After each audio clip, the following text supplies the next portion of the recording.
ગુજરાત રાજ્ય સરકાર અને ગુજકો માસોલ દ્વારા ચણાની ટેકાના ભાવની ખરીદી શરૂ કરવામાં આવી હતી અને ઘણા ઉપલેટા તાલુકાના ખેડૂતોએ લાભ લીધો હતો, જેમાં ખેડૂતોએ ચણાના અંદાજે 1400 જેટલા ખેડૂતોનું રજીસ્ટ્રેશન થયેલ હોય તેમાંથી 50 જેટલા ખેડૂતો બોલાવ્યા આવ્યા ત્યારે ખુલ્લી બજારમાં ઓછો ભાવ મળતો, તેથી ખેડૂતોને ચણાનો સારો ભાવ મળી રહ્યા હતો.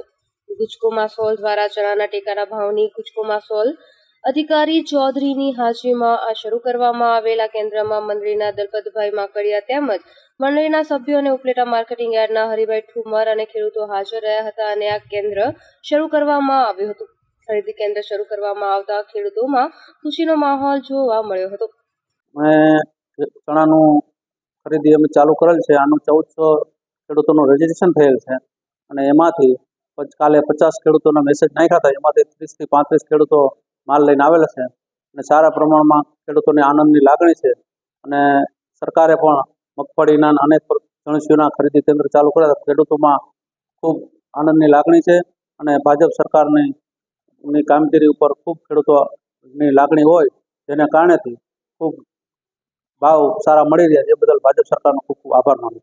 અમે ગઈ 18/2 ઓનલાઈન કરેલું હતું ચૈણાનું રજીસ્ટ્રેશન અને ચૈણાનો અત્યારે વારો આવ્યો છે. અમે આવેલા છે અહીં નાખવા અને કામગીરી બહુ વજન કરવાથી માંડીને વ્યવસ્થિત મંડળીની કામગીરી બહુ સારી છે.